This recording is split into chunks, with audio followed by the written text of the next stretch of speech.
Bloom, the mics Mhm. are hot. It's mainly for me. Sure. Oh, yeah. Every piece of advice I ever give is to myself, first and foremost. That's a good thing. All right, here we go. You got a team, here's a word to the wise. You want to dominate your league? Go to football, guys. Football, I'm living in a fantasy. Football, got everybody mad at me. Football, cause every game I had to win. Football, I gotta be a champion. Football, I'm living in a fantasy.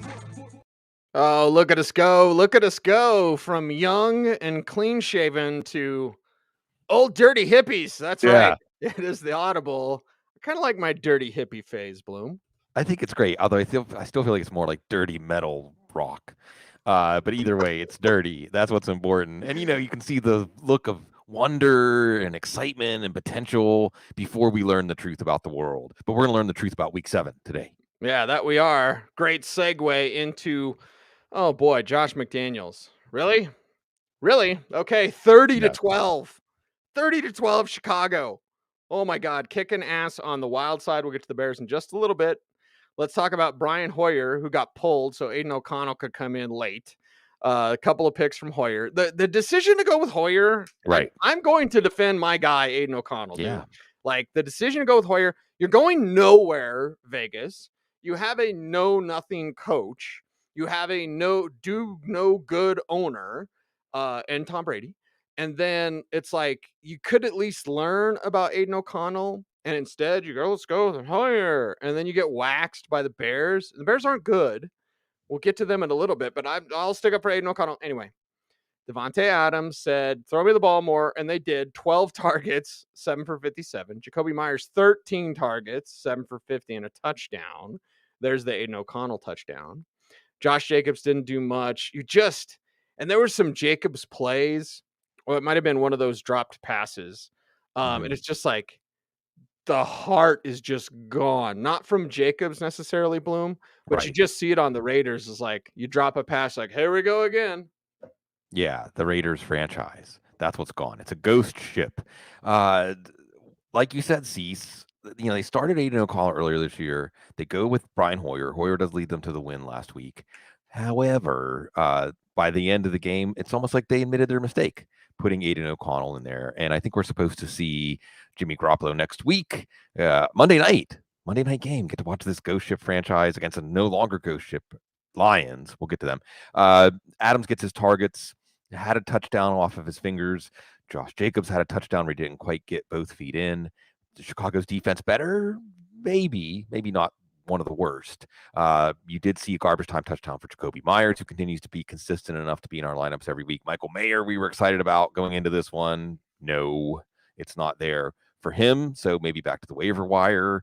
And if we could put a franchise on the waiver wire, C's, we would probably shut them down, cue the Chuck D on the Raiders. But no, again, they play on Monday night, even better.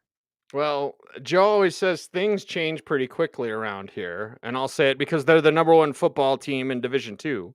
But a year ago, Tyson Bagent threw, I think, 4 picks against Colorado School of Mines. Today, he looked like an NFL starter because he is. And congrats, man. Good job. Had what did I hear right? Like 64 of his family members? 64, 65, something like Yeah, that. I love it, dude. I love it. Dante Yes. Foreman, you love what he did. Holy flipping crap. Sorry, Joe. Foreman with 3 touchdowns, 1 receiving, 3 for 31, 2 with rushing, 16 for 89. All right. Darrington Evans, 14 for 48. Remember his name now because he made you remember his name. DJ Moore, lots of targets. I mean, again, with Tyson, you're gonna, it's gonna sprinkle a little short, right? Little sprinkles, right? But lots of targets for DJ Moore, 9 targets, 8 catches, 54 yards.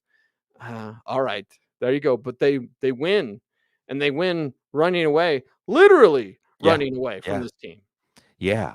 Lots of fun stuff here.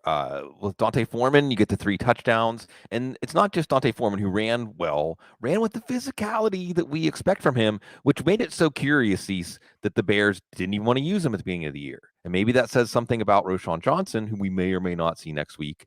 And Foreman showed he still has a role in the NFL, if not for the Bears down the line, for somebody else as a physical runner, especially at the goal line, although he also leaves this game with an injury. We'll see if he's back next week. Darrington Evans would be the guy next week. And let's just take away also that even without Justin Fields, this backfield, this was an underrated Raiders defense. What I mean is everyone thought they were a terrible defense, and they weren't terrible, even though they weren't good in this one. But let's take some time to appreciate this. And DJ Moore was good. Tyson Bagent did what you expect. When you're going from Shepherd to the NFL, if you just pass short, accurate, don't turn the ball over, you did your job.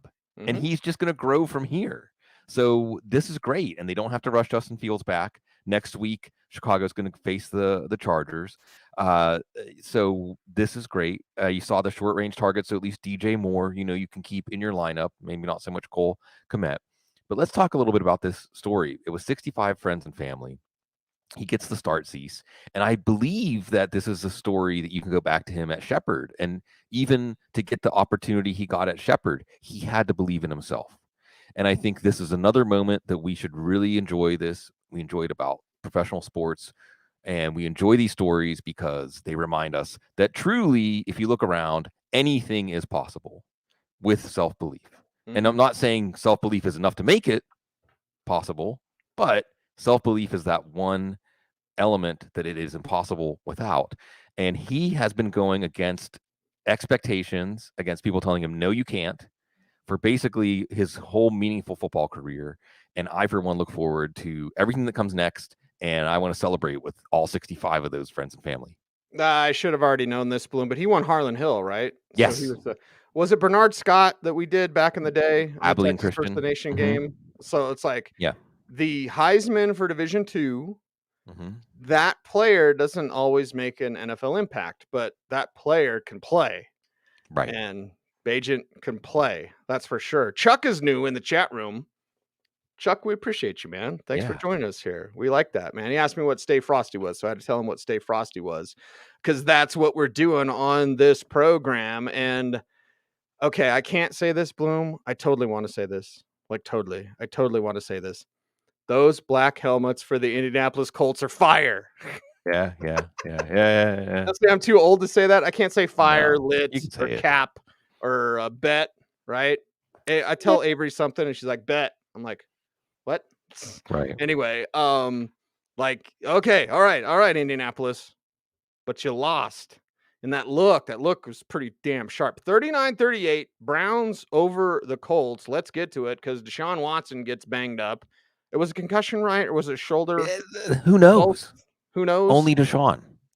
Well, he knows his body better than anybody, and he knows that bank account better than anybody, because, oh my God, like Watson and the whole stuff, we could do the whole show on just like the mystery of Deshaun Watson's injury. Right. And then I'm going to play it, guys. And then he does not look good. I mean, I guess his credit, Bloom, like when he's out there, his passes look like garbage. Right. Okay. And he's 1 of 5. He completed more passes. The Colts tied the number that he completed to his own teammates. So whatever is whatever. PJ Walker comes in. They win the game 39-38, whatever. I'm getting off track. But the Watson thing is just, it's weird. Elijah Moore, 459. David Njoku, 5 for 54. Jerome Ford, 11 for 74. And a touchdown. Kareem Hunt with the Wildcat. 2 touchdowns, 10 for 31. One of those touchdowns was from the Wildcat. Anyway, let's get to this. Got to get to Myles Garrett, because who's the best offensive player for the Browns? Myles Garrett. It's their defense. Yeah. Yeah. Wow. What a game. Fun. What a game. Really, these games are just incredibly entertaining. And so much happened in this game, Cecil. We could spend the whole recap on this game. There were various segments, overtures, where this game, different players took control of it. Looked like the game was going to make it about them. And in the end, I don't even know what this game was about. How many? This wasn't a scoregami, I don't think. I don't know. It should have been. It was a very unique game. And where do we start? Well, let's start with Myles Garrett. Oh boy. I think that he forced 2 fumbles. He jumped over the line on a field goal attempt, and then he looked like Dikembe Mutombo blocking a shot on a field goal. This looked like this was going to be the game to really mount the campaign for Myles Garrett MVP, or put him in the Hall of Fame right now. Didn't turn out that way, partially because Deshaun Watson, concussion check, no, he's fine. It is his shoulder. Well, it kind of looked like it, the way he was holding his arm and the way he was throwing the ball. Team says no, but he didn't come back in. And see, again, you're right. We could turn this into a larger topic. I'll just say this on Deshaun Watson. This could be why the league pushed back against these fully guaranteed contracts, or this idea of a player just basically naming his terms, even though it is the all-important quarterback position, because now it seems like Deshaun Watson expects to name his terms, period. Not necessarily in an Aaron Rodgers, go get me Randall Cobb kind of way, but like, no, I'm not playing. And Right. that's what, outward impressions based on how this injury thing has gone. It seems to me like, and I'm not saying it shouldn't necessarily be that way. I mean, we would probably rather players can say that than players can't say that, but it makes it more difficult to figure out what's going on here. And if the Browns had just kept Joshua Dobbs where they might be, because everything else seems to be in place, kind of. We'll get to the defense. Jerome Ford, 69-yard touchdown run, and then he leaves the game with an injury. Probably not an IR injury, but I don't know if we're going to see him out there next week at Seattle. So Kareem Hunt scores as a Wildcat. Kareem Hunt scores the game-winning touchdown. And it's PJ Walker. And see, someone said Tebow. I don't know.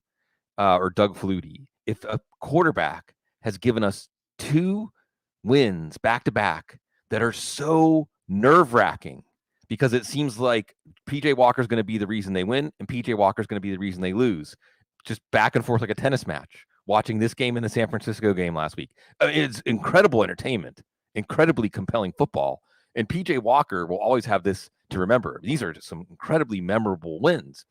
And I do think that Cleveland, isn't it perfect, Cease, that Deshaun Watson, I mean, on one hand, if Deshaun Watson was just 80% of Houston Deshaun Watson, like just a solid quarterback, The Browns right? would be undefeated. Browns would be undefeated, right? Yeah. But at the same time, Cecil, I feel like this team is bonding and going through another phase of growing together as a family because Deshaun Watson's not there for them, right? They're finding other ways to win. They're not relying on Deshaun Watson. But when you give a quarterback a 5-year guaranteed contract, you're stuck with that quarterback. Because I think really, if we were looking at this from a pure team building perspective, it's like everything's in place except the quarterback now. And if it was Joshua Dobbs, maybe we'd be even looking at this team as a scrappy underdog team type in the playoffs.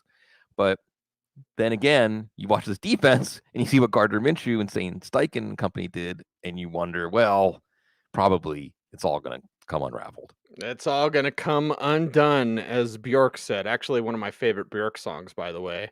I promised myself I wouldn't cry because I freaking love Bjork, and that song is awesome. What else is awesome is Gardner Minshew's dance moves. Yeah, shimmy. Yeah, get in that end zone. 2 rushing touchdowns, Gardner. Do a little hip swivel. It's okay. That's started swinging my hips. Didn't I quote Forrest Gump when we first jumped on the call, Bloom? Like, I swinging my hips. Like Gardner Minshew, 305, 2 touchdowns, 1 INT, 2 rushing touchdowns. Aforementioned Jonathan Taylor. Well, it's a full-blown committee, everybody, because Zach Moss has done enough to earn a role. It's 18 for 75 and a touch for JT, 18 for 57 for ZM for Zach Moss, and then 3 for 45 for Jonathan Taylor's receiver. Moss also had a catch for 5 yards. Michael Pittman, 2 for 83 and a touchdown, one of the toughest grabs I've ever seen. And then Josh Downs, you know what? 5 for 125 and a touch. You know what solved the "May the Schwartz be with you" defense early on? Wheel routes. And so as I'm sitting there waiting to go to my public appearance today, Bloom. My public appearances are always fun. As I was watching Red Zone, and I'm just looking at these Downs wheel routes, and I'm like, Schwartz, baby. Yeah, You're gonna let wheel routes. The key to beat Jim Schwartz defense is wheel routes. Well, it was for a while, except they fell short. And damn, those helmets look good. Yeah. Colts. Nothing's going to happen for them this year, but I think they got the head coach hire right. You can see what Shane Steichen does for this offense. Gardner Minshew's out here scoring on RPOs, keeping the ball. How excited are you if we can have a game where the Colts score 38 points on a team that against a defense that just frustrated Kyle Shanahan and Brock Purdy? Then we've got something here in terms of offensive design. And this is, by the way, they scored 38 points. They didn't just score 38 points on the Browns, who just beat the 49ers. They scored 38 points with Gardner Minshew turning over the ball 4 times again. How many times we say quarterback turned it over 4 times, but they scored 38 points and lost this game. It's Gardner Minshew perfectly. This game was amazing. So Gardner Minshew's a fantastic fantasy quarterback, but he's going to see Myles Garrett in his nightmares. So you like Josh Downs. What you love here is Josh Downs was a big game. He threw the ball 23 times. Gardner Minshew threw the ball 23 times. Michael Pittman only caught 2. Still had 83 yards and a touchdown. And then you get to the backfield. It's still an even split. But this is the game. If you have Jonathan Taylor, that's what we've been waiting for. You see the burst, you get the touchdown, you get the contributions in the passing game. And Zach Moss still deserves that work. And that's the thing. This team can have 18 carries each, right? We can get there and lose. And if you're a Colts fan, well, you still have not an ideal owner. But I think you have the quarterback for the future, you have the coach for the future, and you have a team that plays above their head. So this is pretty exciting. And even though they lost this game, Cease, I still think you can see that, again, when you look at the trajectory of these two franchises, maybe the Browns have a better roster and have more pieces in place. But the Colts have the quarterback. The Colts might be ahead. Bill Belichick signs an extension and says, F you, Josh Allen. Sorry, Joe. It was really Bill Belichick saying that. So Bill should. Sorry. So you should have Bill say sorry, Joe. We should send Bill Belichick a sorry, Joe, like cut off sweatshirt. Yeah. Like just because on the off chance that he would wear that. Right. He'd be like, I don't even know what this means, but it doesn't have sleeves, so I love it. And he loves beating up on Josh Allen. Does Josh Allen not believe in himself?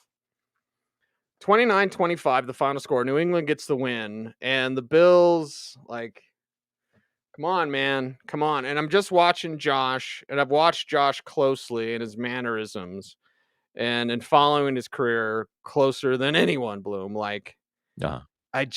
There's throws and he's stuck in these old ways. No one believes in an ancient hokey religion like the Force. Josh Allen has this belief of I'm just going to carry everything. And you don't need to. With the way James Cook was playing, when we see a little more of Cook, right? Cook was just playing like a man possessed. Had a receiving touchdown, 346, had 13 carries, 56 yards. And they still don't run the ball enough, 24 for 81. Come on, man. And then Josh, 7 carries, 1 rushing touchdown. So, Josh is Superman, but even Superman can get beat. And Belichick's the kryptonite. He's, Brainiac or whatever. Dalton Kincaid was used more. I like that. 8 for 75. Okay. Stephon Diggs, 6 for 58 and a touchdown. Could have had another one. That touchdown that he didn't get, Bloom, where he positioned his body to get his feet right at the corner of the pylon to catch the ball out of bounds, would have been spectacular. Catch of the decade. But he didn't catch it. Whatever. But he had a touchdown. Okay. James Cook, as I mentioned, could have used a little more Gabe Davis. He did get a target at the back of the end zone one of the times. But anyway, it's I don't know, dude. I guess it's Josh Allen's confusing me, and these Bills are disappointing me and Bills Mafia. Yeah, they're disappointing. Allen wasn't disappointing for fantasy. James Cook got going. Dalton Kincaid got going. But not like this, right? It still feels like you said, Cease. It doesn't feel good. This doesn't feel like a good offense. Gabe Davis, the downfield passing's not there. And that's where you get to Josh Allen and his daring do. And the Bills trailed for most of this game, in part because Allen had an interception to open. Jabril Peppers picks him off. And other than Stephon Diggs and Kincaid, you didn't really have a lot working. You did at least see James Cook get back to control this backfield in terms of touches, only for the 4 carries for Latavius Murray after it was 14 carries for Cook and 12 for Murray. And you wondered whether Buffalo was going to go more balanced and have more of the running game that they still need to establish. But they were trailing in this one. And Josh Allen actually brought them all the way back to get the comeback win at Foxborough. But it was the defense, more on that, the defense that let them down. Now, we have a Thursday night game. In some ways, Cease, it's a favor of the schedule makers that Buffalo can just turn around and play on Thursday. Because New England was the game we used to measure them on their ascent, right? Once they eclipsed New England, that's how we know they're really a team on the rise. That's how we measure this Bills team. And for them to lose this game at this moment, now they play Tampa this week, which should be a winnable game. It's at home. So this is going to be a good test because 4-4, 5-3, they're 4-3 right now, Cease. Listen to this schedule for the rest of the way. Cincinnati, Denver. Okay, you got Denver. Jets, Philly, Kansas City, Dallas, Chargers, New England again, Miami. You better. There's not a margin of error there. That's what You're a happens when you flipping win the wild division. card team if you make it, and if the Right. Bills don't make the postseason, I'm going to be sick to my stomach. Absolutely, but right now nothing is guaranteed. Not in this AFC. Not when you're 4-3. Not when you have that schedule left. And for New England, well, they are displaying spoiler, but maybe that's Bill Belichick's best role after all.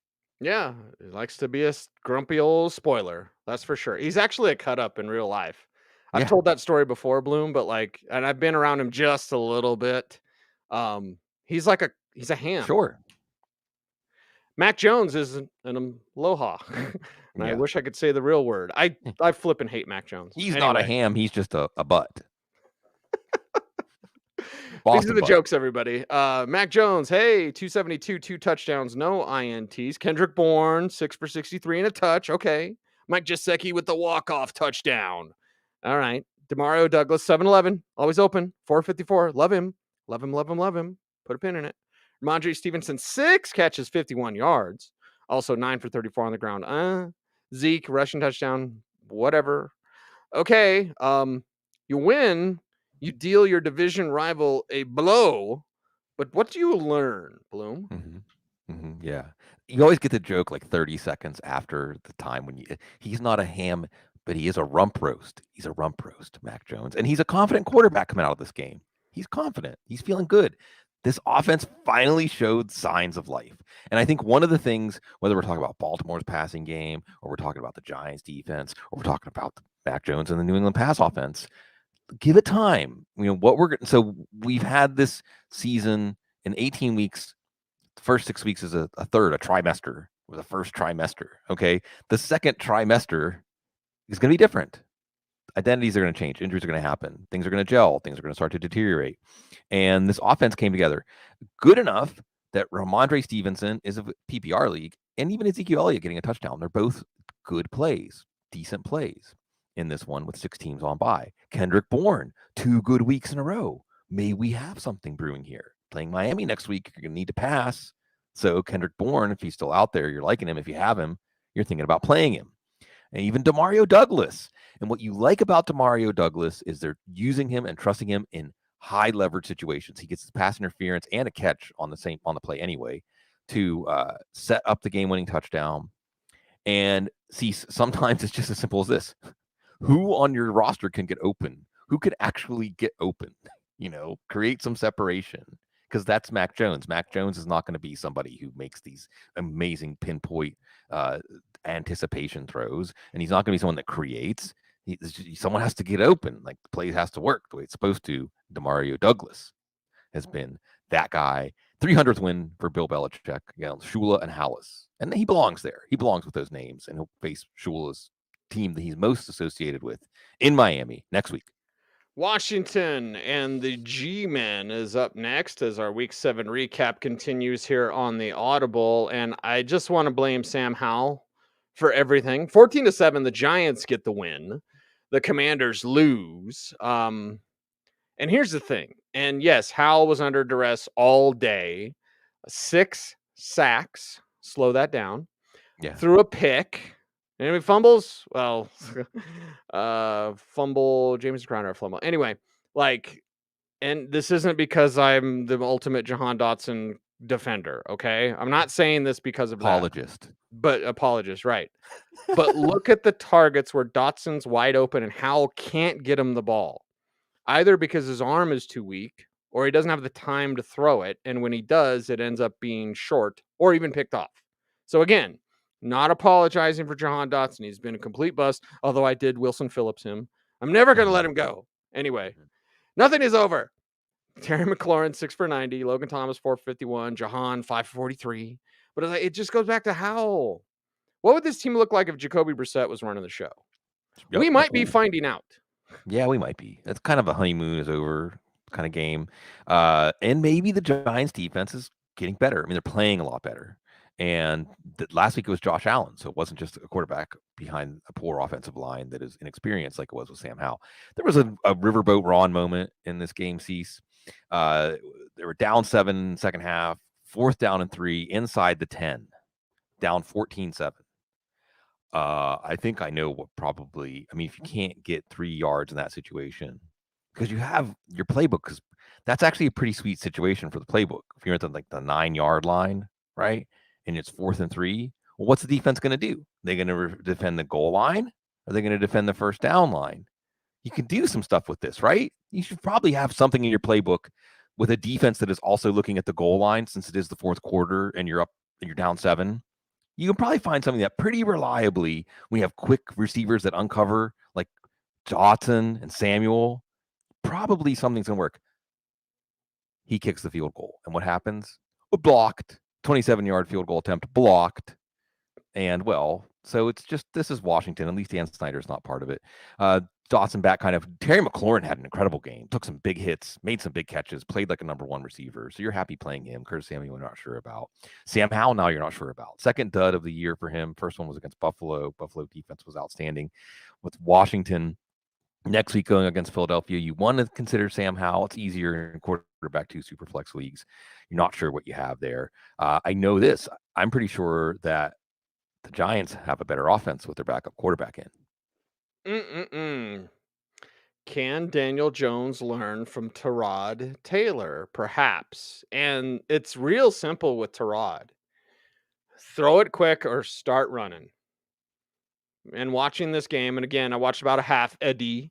It's real easy with Tyrod. Like, he's going to make a quick decision generally with the ball as a passer, or he's going to take the sack, or he's going to take off to run. Like, he doesn't want to throw picks. Okay. But he also will strike. Like, if a guy's open, he's going to strike. Darren Waller with his first home touchdown of the year, 7 for 98 and a touchdown. Saquon Barkley running like a man possessed, 3 for 41 and a touchdown. Didn't he get knocked out with like a elbow out of joint or something, like hanging all down? And then Barkley's back in, 21 to 77 on the ground. Either way, Jalen Hyatt, a little bit more there, 2 for 75. Okay. Wan'Dale, 1 for 22. Like, Wan'Dale's so exciting and so tiny. But it's like, all right, Tyrod showing a thing or two here for the Giants. Yes. And you get the feeling that it's been a rough go for this Giants franchise earlier on this year. And last year, you start out, well, it's a total rebuilding process, total new regime. So let's see what we've got here. Oh, we might have a quarterback. Maybe they overcommitted. Maybe they should have franchise tagged him or transition tagged him. Okay. But it was going to be a slow, steady process. This was going to be a 3 to 5 year rebuild. Then they go and they win a playoff game. They sign Daniel Jones to this big contract. Oh, we're ahead of schedule. And then you watch Daniel Jones in the first quarter of the season. You watch Wink Martindale's defense in the first quarter of the season. You see an offensive line that has been banged up. And you think, well, maybe we're not as far along as we think. This is a game, Cecil. I think the Giants organization comes out of this one feeling like, okay, we're on track.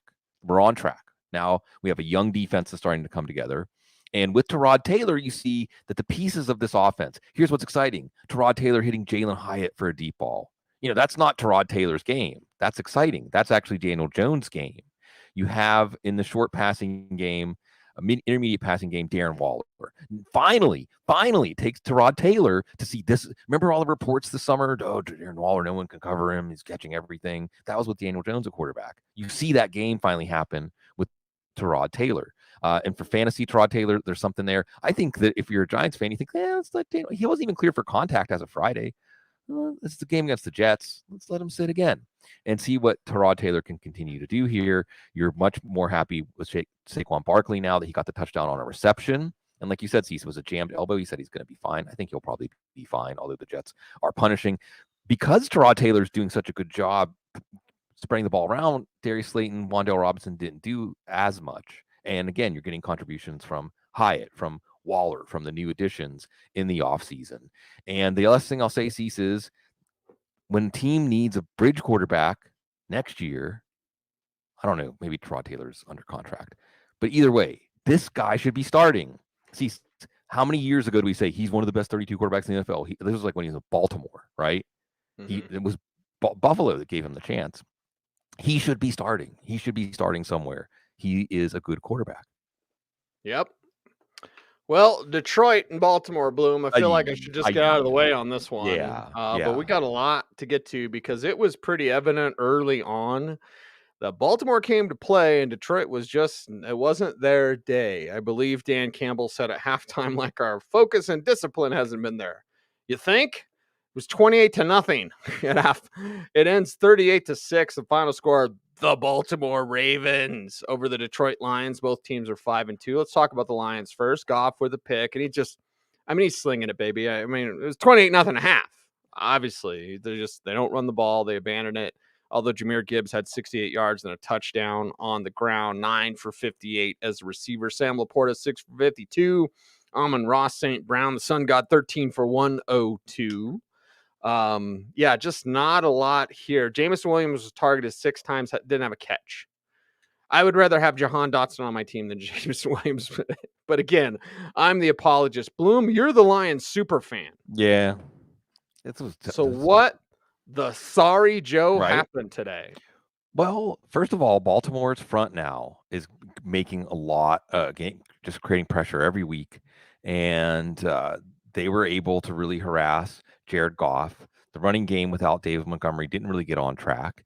And their defense, for the first time since week 2, when they lost 37-31 in overtime to Seattle, their defense really let them down. So like you said, this game was over at halftime. And even as it was not over technically at halftime, this was just a mismatch. And this is something we saw before. We were thinking the Lions are a good team. They would go on the road, they play outdoors, and they would get taken. They would get beat up.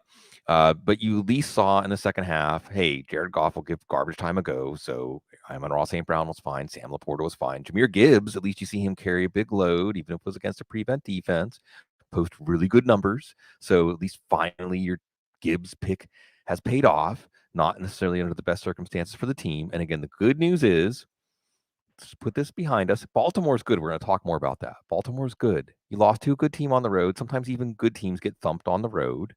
You get to go home.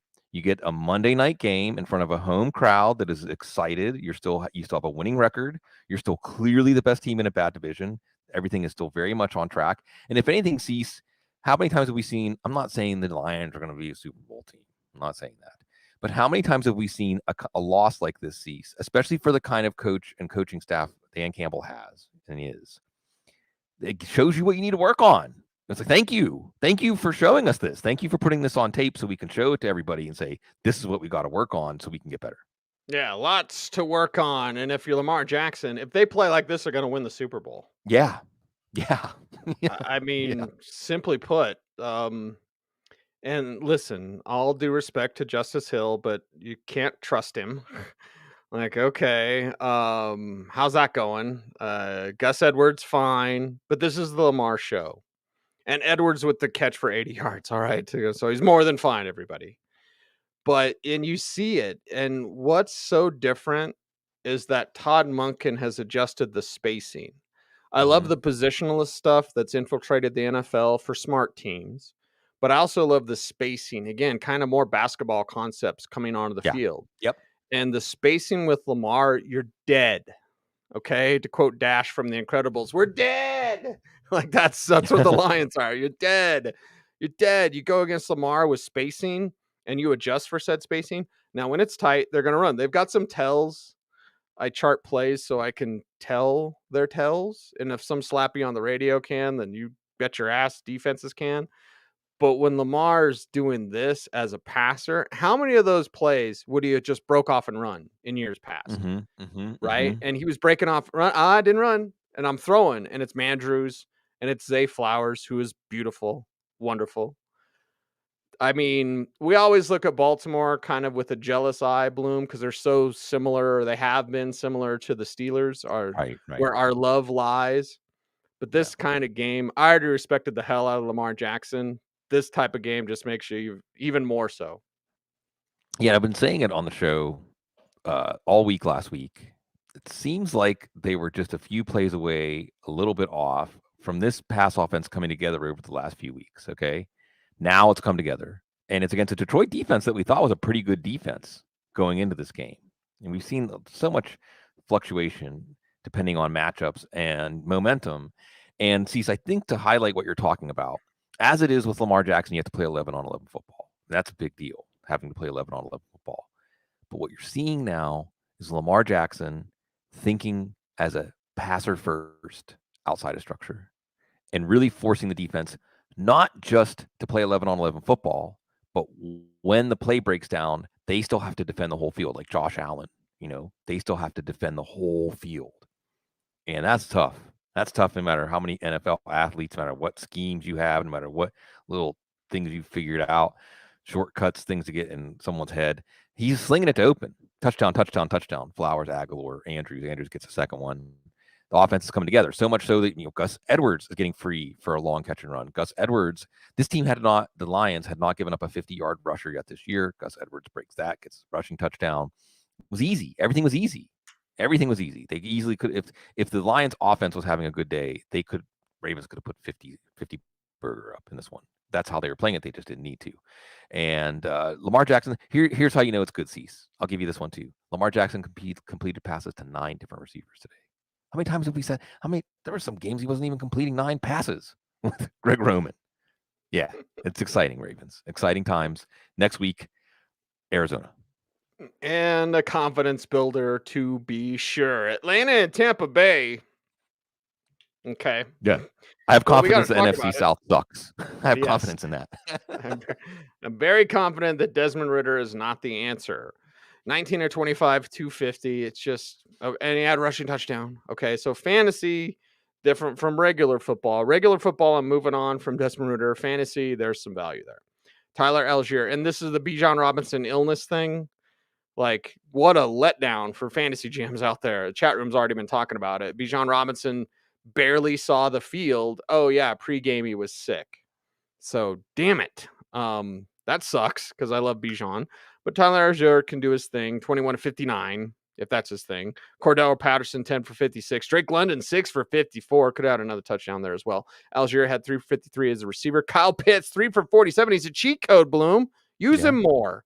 He's so damn huge. It's like unfair. You're like, they let that guy on the football field and he gets 3 for 47 because of, Arthur Smith and Desmond Ridder. Yeah. Desmond Ridder. They won and they're in first place, but Desmond Ridder, 3 fumbles, including one that he just crossing the goal line. He should have had 2 rushing touchdowns. Fumbled it through the end zone. I think it was Antoine Winfield. No excuse. Bijan Robinson. This one was weird, Cease. I don't think we've ever had one like this before. I mean, we've had like Marshawn Lynch throw out his back in warm-ups, right? We've had stuff like that happen, which also is, for fantasy, it's just terrible. It's just, I wrote on the Newswire, Cease, sometimes you just have to chalk things up to the uncertainties anytime you're talking about any human affair. There's always some uncertainty, right, Cease? I mean, we're never 100% certain of anything when it comes to human beings. I don't know what else to say about this. Some people were speculating, he was disciplined. I mean, I don't think that was it, but I don't recall how, I guess we can chalk it up to an illness, but what illness? I mean, that he was on the sidelines? I don't know. Usually somebody asked me that, Bloom. Yeah. I can't remember where I was. And I said, usually it's a stomach thing. I don't want to get too gross, like he's pooping his pants or whatever. And if you're Mark Schlereth, you just poop your pants anyway. I was going to say, I mean, players usually play in pretty like strung out kind of head spaces because it's football, I mean, football in itself does that.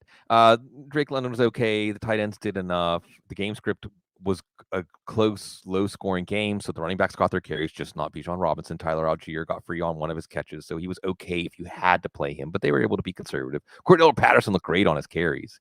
If there's something bad that comes out of this, if you have Bijan Robinson, you hope that everything gets back to normal next week. But last week, Arthur Smith said he's going to be careful with his workload, and now Cordell Patterson saying, hey, I deserve some touches too. I'm still a good football player. And, again, this is a first-place team, and Arthur Smith has a revenge game at Tennessee. Revenge. What is it for Baker Mayfield, the baby maker? 275, 1 touchdown, 1 INT. Mike Evans, 6 for 82 and a touchdown. That's so beautiful because, again, speaking of basketball move, it wasn't a push off. Like, he didn't extend his arm, obviously, but it was just like a bump. I'm going to knock you off, and then I'm going to catch the touchdown and run it in. Chris Godwin with the Devil line, 6 for 66. Devil, get out. Rashad White, 6 for 65. And then 13 for 34 on the ground. I think we're seeing the answer on Rashad White as a runner. K. Dotton 543. I'd still like to see more Trey Palmer. Wouldn't even mind a little more Keyshawn Vaughn. We're not getting that. And hell, we're not getting many wins for Tampa either. No, we thought of this team as a rebuilding team, and we saw Baker Mayfield early on exceed expectations. We thought maybe there's something more there, and they were right there. I mean, maybe there is something more there because of the poor division they play in, but in the end, they weren't able to do it in this one. Like you said, Mike Evans against AJ Terrell. Terrell was on him for that play, and touchdown on a go route. So that's good stuff. That's what we're looking for. If Mike Evans is doing that in tough matchups, you love what you got there. And then Chris Godwin doing enough.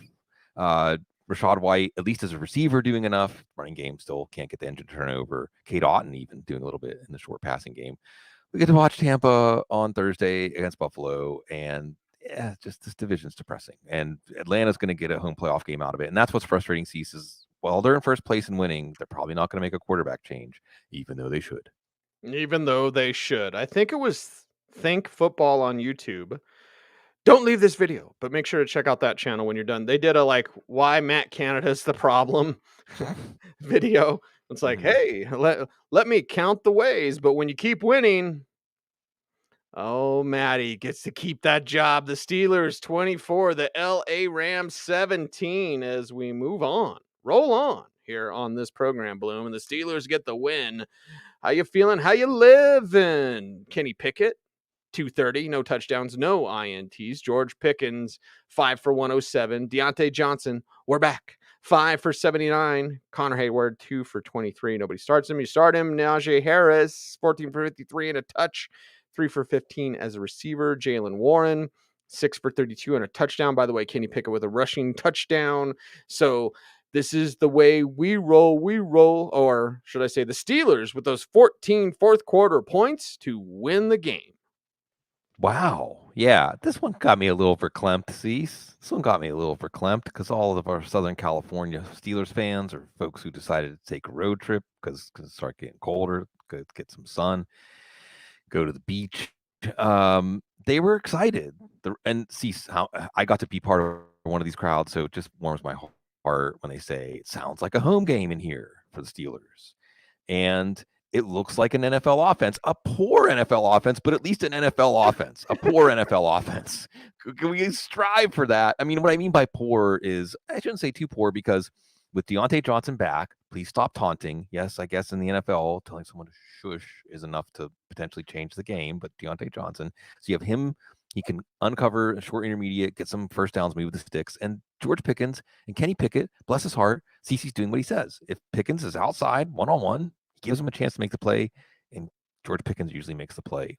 And you have a running game. You have Najee Harris, who's still very physical as a runner. Didn't get up to 25 or 30 carries, but did get a touchdown.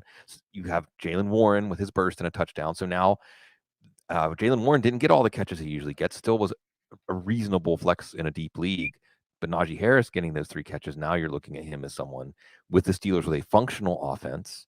Maybe you're not questioning whether you want to put him in there. So Pickett has a pulse for this offense. Harris gives it a heartbeat. And you have a couple of receivers now. This defense is dangerous. That's the other side. We'll talk about this. The defense can be the offense. This is like the Browns, right? It's perfect that this is the AFC North, everybody. And they play Jacksonville next week. The team continues to win. So I'm not going to complain. No. I'm going to complain about Zach Evans, though. 0 snaps. 0 snaps. Okay. Sean McVay. Yeah. And also, I just think it's him. There's some sort of disconnect. There has to be. Because to have that much physical talent and then to have the opportunity to have basically every reporter around the team say Evans is going to be the starter. Oh, they got Darrell Henderson. Oh, they got Royce Freeman. And then for Evans goes from hot waiver wire pickup to shut him down within about 12 hours. Okay. All right. Royce Freeman, 12 for 66. Darrell Henderson, 18 for 61 or a rushing touchdown. Puka Nacua, love him. 8 for 154. Tutu Atwell, 1 for 31 and a touch. Cooper Kupp, 2 for 29. Oh. Tyler Higbee, 1 for 7. Oof. Matthew Stafford, 14 to 29, 231, 1 up and 1 down in this contest. But yes, it is the backfield where my mind is puzzled, confused, and somewhat frustrated. Yeah, very frustrated. Because at least give him a chance. I mean, even if it's just a drive, right? At least let's see. Let's see what he has instead of a street free agent and Royce Freeman. But I guess we'll be talking about them on the waiver wire show next week. And Zach Evans, no, we're not even going to get a chance. And it was Puka's turn. So what have we seen in 3 weeks? Both Puka and Cup were good plays. Then Cup was a great, great play. Puka not so much. And then we saw that flip this week. So it's like the AJ Brown, Devontae Smith, or Tyreek Hill. There's not going to be someone as consistent as Tyreek Hill and Jalen Waddle. You're going to play them both because you don't want to miss out on the huge game. And Puka Nakua had a catch downfield. Puka Nakua, Jake Bobo. These are the guys making highlight plays in the 2023 NFL in Week 7. For Stafford, though, we're not seeing him turn the corner. And like we said about the Steelers, hey, if the pass rush gets home, then it's going to be tough for them to make plays in the downfield passing game. If it doesn't, those plays will be there. Well, the pass rush was getting home. And when it wasn't getting home, TJ Watt was dropping into coverage and almost posting a pick 6. So again, the defense playing a big role in this one. The Rams still entertaining. They're going to be competitive. They want to be competitive. There was a sneak that it looked like Kenny Pickett was short. Sean McVay was apoplectic, but they called it, hey, the refs are on your side today. Steelers, you get a road win in the NFL. You're happy. You're happy, and you're making your way to Arizona and Seattle. Some segues are better than others, but let's get to it. And the Arizona side should be fairly easy Yeah. because they didn't Yeah. do anything. 20-10, the Yeah. final score. Oh, whatever. Clayton Tune came in. Josh Dobbs. Yeah, okay. Amari DiMercado, and I still can't pronounce his name. Anyway, Dobbs with the rushing touchdown. Whatever. DiMercado, 13 for 58. Marquise Brown, 3 for 49. Trey McBride, 3 for 29. Michael Wilson, 3 for 26. Why am I reading any of these names? Yeah. See, here's my note for the Arizona side. You ready? When is Kyler going to be ready? When is he going to be? And I'm not trying to bust on Joshua Dobbs, but you can just see. They thought Kyler might be this week, but probably next week. Week 9, Week 10. Probably, I would say more Week 9, Week 10. But it's DiMercado of the market. DiMercado's turn. So they're not happy with their running backs either. They let the undrafted free agent do his thing. He was okay. I don't even know why you would have played him. He did get the most snaps last week, but didn't touch the ball very often. Can't trust anyone in this passing game until Kyler's back. And why would you bring Kyler back against Baltimore after what they did to Jared Goff today? So let's let Dobbs do his thing. It's been a good story. Good story, Cardinals. 2 good first-round picks next year. Kyler Murray, let's see what we have here. Seattle, not the dominant performance you were looking for, Cease, but they've got some rookie receivers to watch. Yeah, they do. And, well, we weren't really not necessarily counting on the DK Metcalf, like, oh, he's not going to play now. But it's also one of those things. It's like Jackson Smith and Jigba. If you go ahead and take a chance on the talent, the opportunity will be there. It was there today for Seattle. Geno Smith, 2 touchdowns, 1 INT, 1 to JSN, 4 for 63 and a touch. Jake Bobo, slide, 4 for 61 and a touchdown. Tyler Lockett, 4 for 38 in this contest. Kenneth Walker, 26 for a $105. Sounds great. 2 for 6 as a receiver there as well. So Seattle, man, Pete Carroll loves these kind of wins, man. Chomp on that gum, win easy, run the hell out of the ball. Yep. Sounds about right. Yep, Smith was good enough. He had some lapses, but he was good enough. Throwing downfield to Jake Bobo, who had an incredible catch and somehow got 2 feet inbounds. I think on those 2 catches, you had Seattle challenge one of it because they said, no, he got in. And Mike Tomlin, of course, challenged the other. Like, no way, he couldn't have gotten in. That's a Puka Nakua catch. And you got body blow, Kenneth Walker, body blow, and just wear them down, even though it wasn't a great yards per carry. This is, like you said, this is the recipe. Jackson Smith and Jigba hits for you. You probably didn't have him in, though, because we didn't know about Metcalf until halftime of the early games. Jake Bobo, not in there, but he's on your dynasty radar now. They've got 4 receivers. Maybe DK Metcalf doesn't have to rush back with hip and ribs injuries. This team with playoff aspirations playing Cleveland next week. That's going to be a fascinating game. Tyler Lockett was the one who didn't come through with the big game, but that's okay. He's always due for a 2-touchdown game or a big game anytime. And you'll take the win. I mean, it wasn't a dominant win. It wasn't a win where they assert how much better they are than Arizona, but this is a division that usually lacks games like that. And again, I'm just looking Cleveland, Seattle, the way these teams are playing. Who knows what we're going to get? Who knows when Geno Smith might get replaced? Andrew brings it up in the chat room like, would Drew Lock unlock JSN? Maybe. I'm a fan of chaos, so we'll see. Not yet. We'll put a pin in that. And Denver. I was like, what game is next? Oh, Denver. All right. I won't belabor this. One, they don't deserve your time. To quote Martin Lawrence, and you so crazy. Someone else got your time. 19-17, the Broncos get the win over Green Bay. Jordan Love, not good at football. 21-31, 180, 2 touchdowns, 1 INT. Love also with 21 yards on the ground. A.J. Dillon out there, 15 for 61 on the ground, also 2 for 34 to lead them as a receiver. See my aforementioned comment about Jordan Love. Aaron Jones was back out there, 8 for 35. Okay, snap count, whatever. Romeo Dobbs, 2 for 30 and a touchdown. Luke Musgrave, 4 for 30 in this one. Christian Watson hurt. Any update there? Jaden Reed, 3 for 21 and a touchdown, ripping it away from Pat Surtain. Okay, whatever is whatever. Green Bay is not good, and Denver barely beat them. But let's talk about the Packers, Bloom. Yay. Yeah, and I think one of the things that we should keep in mind here is as we're watching some of these units come together, some of these teams show that what they're going to build around, you just have to wonder about Christian Watson and the injury. You have to wonder about Jordan Love. Is he the answer? I don't know. I looks like he's not getting better. If anything, he came out and looked better than expected, and now that guys are getting healthy, well, until Watson got hurt and Aaron Jones can't get healthy, we're not seeing it come together around Jordan Love. And you wonder where this team is. See, this team is in organization purgatory, where there's enough pieces and enough belief where they probably want to keep the blueprint they have, but I don't think it's going to get them where they want to go. A.J. Dillon was better than Aaron Jones. And this is just the earlier running back cliff. I'm not saying that Aaron Jones hit a cliff, but it feels like, is he going to get over this hamstring? Or was there a setback? Whatever it is, it should be better by now than it is.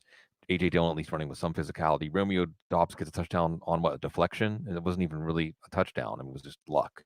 So it was luck that Green Bay was even in this game because they were playing Denver, and they're playing Minnesota next week. This team's looking for answers. And hey, Cease, Denver scored over 17 points. Everyone can go home happy. Yeah, I think Sean Payton wants to make it look good, and then he doesn't really care if he wins or loses because he does not trust Russell Wilson. I won't belabor it. Watch all my post-game shows. This isn't the Sean Payton offense. There's no sale concepts. There's very little innovation. And when he does scheme guys open, Russ can't see him.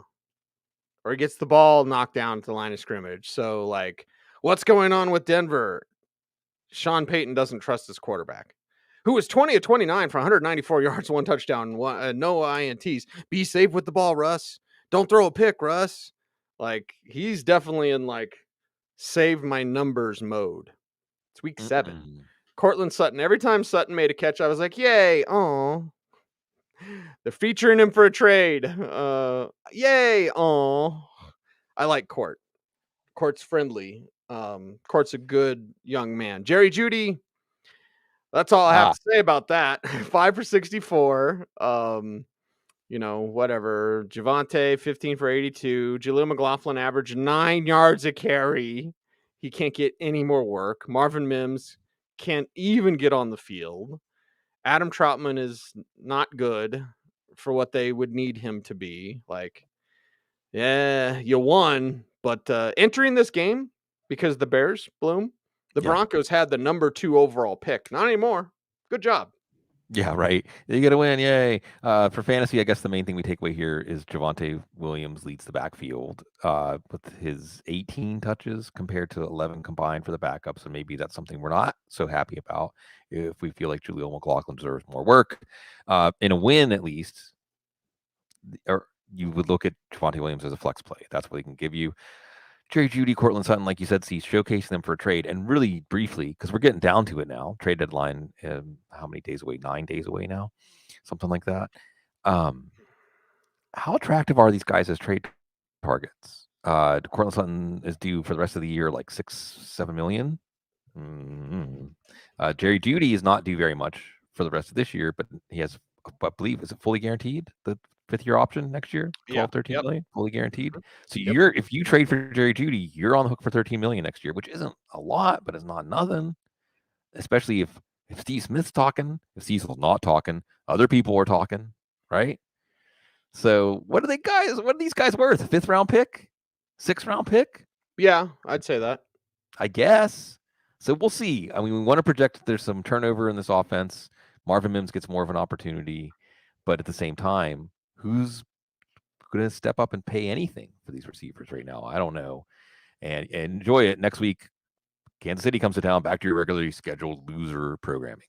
If you have been waiting on a rookie receiver that has flashed but hasn't done it yet, JSN is the answer, not Marvin Mims. Ooh. So, Cut that. because they're not going to release, or let me say this. There are people that believe they will not release Jerry Jeudy, even though they should, because they're not getting what they would want in return for him via trade. So Marvin Mims will have an opportunity when they trade Jerry Jeudy, unless they don't. Right. We're getting at this. See, so we're arriving at the same destination, and I'll meet you there. They're stuck with him. Dialectic. What is that? 2 options that lead to the same result. Yeah. Dialectic. Yeah. Mm-hmm. All right. Let's talk about something exciting, and that's Chargers and Chiefs. At least if you're a Chiefs fan. 31-17 is the final score. And of course, Kansas City wins because they're Kansas City and they're just better. And well, the Chargers side, Justin Herbert, couple of picks, 1 touchdown, 259. And then it was Gerald Everett, 3 for 26 and a touchdown. Keenan Allen, 4 for 55. Joshua Palmer, 5 for 133. Okay. Quentin Johnson, not there yet. 1 for 20. Speaking of receivers, rookie receivers we're waiting on. Joshua Kelly with the big 49-yarder and then 7 for 75 and a touchdown. Austin Eckler, 14 for 45. Curious, Bloom. So the Chargers still looking for answers. And at 2-4, I mean, you had the playoffs last year and the disappointing Jacksonville collapse. I mean, the Brandon Staley train's got to be pretty hot right now. Yeah, that's exactly right. Ended up at the end of this game, like, okay, we've seen what's going to happen in the Staley era. He's not the guy. Maybe no one's the guy. Maybe it's just the Chargers franchise is cursed. But this just looked like your typical Chargers in this one.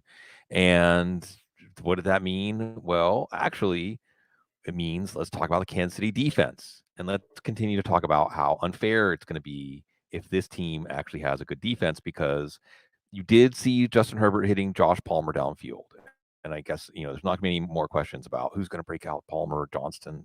It's Palmer. Johnston's just not ready. There was some real good stuff. I think it was Daniel Popper from The Athletic breaking down the film, just saying, just like actually the Chargers told us, he's not ready for what we're going to ask him to do. He's not ready for that yet. Not necessarily a good plan. Again, Brandon Staley, why does he have a job? I don't know if they're the type to fire him in season, but it feels like this is not happening. Like it did not happen for Austin Eckler. He tweaked his ankle again. So much like Aaron Jones. I mean, once running backs get past a certain point in their career arc, when they're hurt during the season, are they going to bounce back? We'll see. Joshua Kelly just keeping on our fantasy radar with that long touchdown run, especially if Eckler ends up having more injury problems. Both the tight ends come out of this one banged up. And, well, you really want to know if it's over for the Staley era? Let's see if Tyson Bagent could beat them next week. Yeah, and the thing is, the chat room, Andrew's bringing it up. It's like, just let Kellen Moore run the show. Yeah. I wonder, I don't want anyone to lose their job ever, except Vance Joseph. Anyway, I wonder if you did make that change, how that team would respond. Sure. Well, who knows? Because you're about that point where you're either going to do it now or you're going to get to December and be like, I guess we should have fired him in October. Yeah. I mean, it's a good question. Look, this has never been a franchise that has had any sort of real clarity or a sense at the top of how to put together a winner. They had the Marty Schottenheimer era. They've had some things happen where, Justin Herbert in hindsight was the kind of quarterback who went number 1 overall. They had him fall to them at number 6. So they've had some things break their way. They always have talented players, but they always come up being the sum much less than the parts. Pat Mahomes, 4 touchdowns, 424 yards. Yeah, pick, whatever. Travis Kelce, 12 for 179 and 1 touchdown. Marquez Valdez-Scantling, 3 for 84 and a touchdown. Rashee Rice, 5 for 60 and a touchdown. Isaiah Pacheco, 4 for 28 as a receiver and 1 touchdown. 13 for 32 on the ground. So, yeah. Here you go. And, of course, McCole Hardman didn't do anything. Kadarius Toney didn't do anything. Whatever. You kind of just put it in cruise control, although you did have to fight a little bit early on when it was 24-17 at half. Yeah, a little bit. But did Mahomes have over 300 before halftime? It was right around there. I mean, it was easy. It was all easy. Travis Kelce, he missed week 1. Oh, he's getting old. No, he's fine. He's fine. Travis Kelce's he's totally dominant. Fine. He's dominant. And every bit worth whatever you paid to get him in your fantasy draft. And maybe Rashee Rice is coming with a touchdown. You see with Justin Watson out, Marcus Valdez-Scantling finally scores a long touchdown. And, of course, Isaiah Pacheco, a lot more involved in the passing game this year. He gets a receiving touchdown.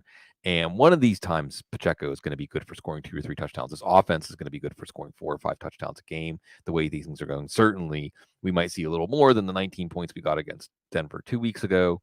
And that's the thing, these divisional games, familiarity, even the Raiders play the Chiefs tough every now and then. The Broncos do every now and then. But when you're toying with your opponent in a division that's supposed to be, let's face it, the Chargers are the obstacle, if there is even an obstacle. The 7 straight AFC title games or something like 7 straight division championships. Yes, yeah.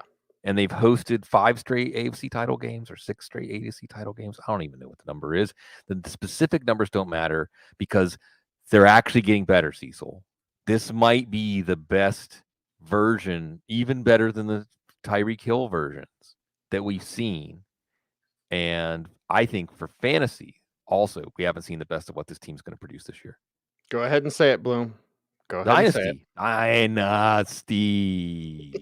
Great Kiss album. I was made for loving you, Kelsey. You were made. Try Taylor Swift should cover Kiss. Maybe.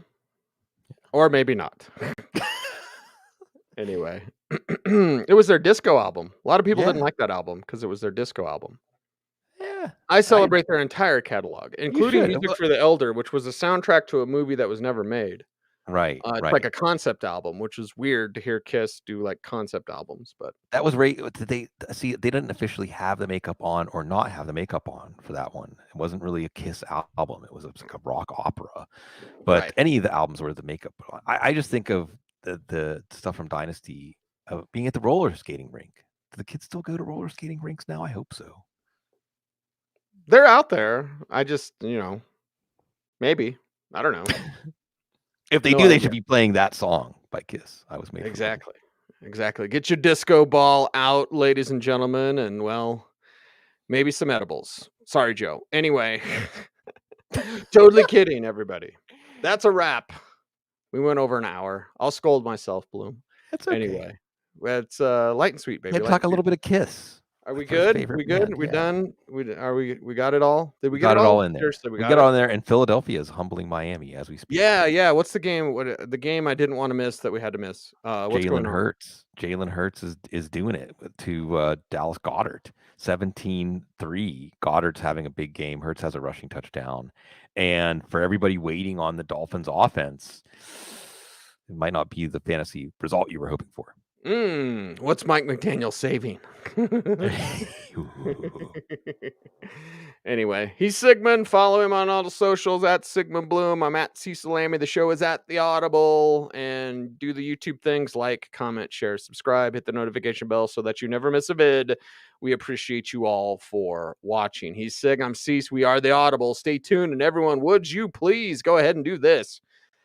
How about you stay frosty?